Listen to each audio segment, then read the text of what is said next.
जैसा कि हम सबको मालूम है कि दो ममालिक के बीच में जो कई दिनों से जंग जारी रही, और अब सीज फायर का क़याम भी अमल में लाया गया। और लेकिन इसके साथ ही गोलियां तो बंद हुई, गरज में भी काफ़ी कमी आई है। लेकिन जहाँ तक ताल्लुक़ है उन बदनसीब फैमिलीज़ का जो बॉर्डर के दोनों अतराफ में रह रहे हैं और जिनका सब कुछ उजड़ गया, आप सब जानते हैं क्या राजौरी पुंछ में कई लोगों ने मुझे आज भी मेरे साथ राबिता कायम किया, और गोलियां जब बरस रही थी तब भी राबिता था, और आंसू के सिवा और कुछ नहीं था। जो उजड़ जाता है वही जानता है दर्द क्या है। We are just all of us can share the grief and sorrow उन फैमिलीज का जिनके अपने करीबी बिछड़ गए, कुछ लोग मर गए गोला बारूद, और कई बड़ी तादाद में मकान जो भी रहने का साजो सामान था बिखर भी गया और तबाह भी हो गए। खेत का सवाल, इस साइड उस साइड दोनों अतराफ में काफ़ी नुकसान पहुंचा, माल मवेशी का नुकसान हुआ। यहाँ अगर आप देख लेंगे, आप तो खुद गए हैं वहाँ, मुझे उम्मीद है कि जहाँ तक हमारे रिपोर्टर्स का ताल्लुक है, जर्नलिस्ट कम्युनिटी वो नहीं जो वहाँ बम्बई स्टूडियो में, दिल्ली के स्टूडियो में जंग लड़ रहे हैं, वो नहीं, आप जैसे रिपोर्टर। और मीडिया की रूह अब यही रही है, जो रिपोर्टर्स हैं जो अपनी जान की परवाह ना करते हुए शोलों में भी रिपोर्ट करते हैं, खबर देते हैं समाज को, आवाम को।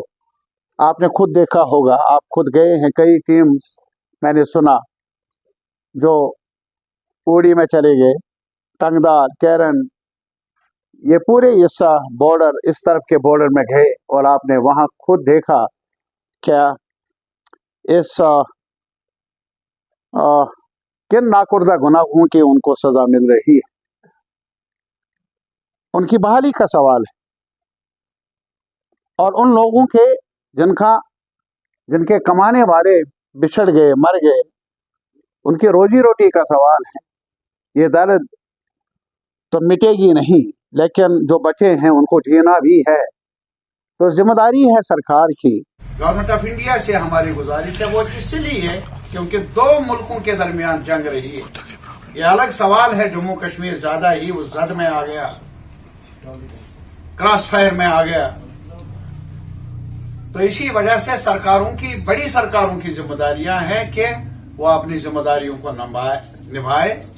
जो भी सितमज़दा है, जो भी मुतासिरीन हैं, उनकी बहाली का इंतजाम हो, और जिनका कमाने वाले मर गए उन घरों में कुछ रोजगार की सबील भी पैदा हो। हमारा ये मानना है क्या, बल्कि जो हमने तालीम पढ़ी है आज तक, जो समझा है, सीखा है, peace never comes, please note it down, peace never comes through the barrel of the gun। आया नहीं, गोलियों के गनगरज जरिया बने अमन का वो होगा नहीं।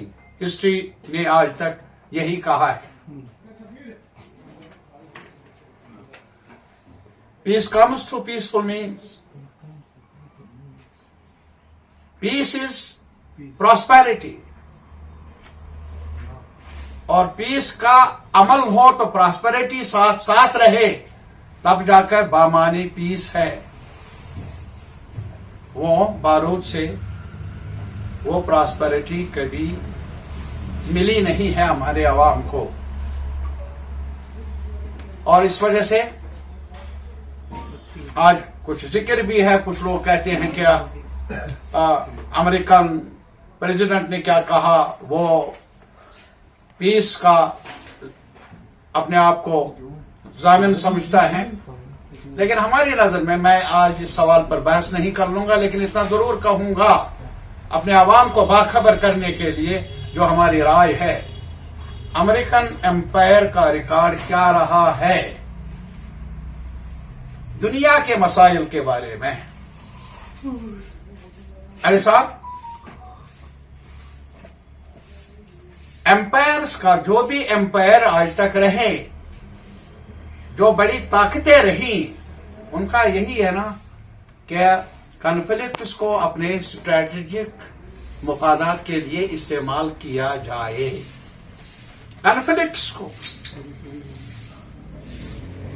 अपने मकासद के लिए इस्तेमाल किया जाए, और अमेरिकन एम्पायर की यही कहानी रही है आज तक।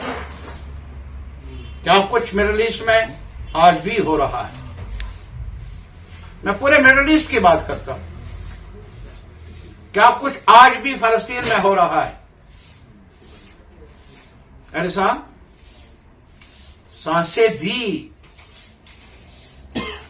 रोकी गई है वहां, सांसों पर भी लगाम लगाई गई है वहां, आंसू पर भी कदगन है। ये आज की बात है, आज का चैप्टर है हमारी बदनसीब हिस्ट्री का वर्ल्ड वाइड। और अभी यूक्रेन में अमन के अलंबरदार हैं, लेकिन जो माइनस का डील होना चाहिए पहले, कारोबारी हैं, इसको समझने की जरूरत।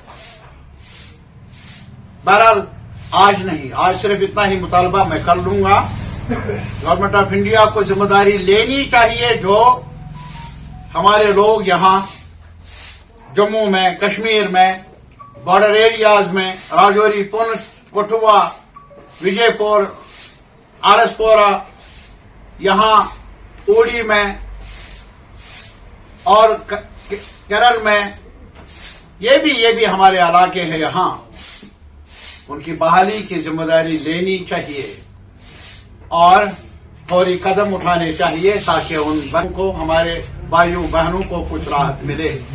ये हमारी अपील है, ये हमारी गुजारिश है गवर्नमेंट ऑफ इंडिया से, government of Jammu and Kashmir से।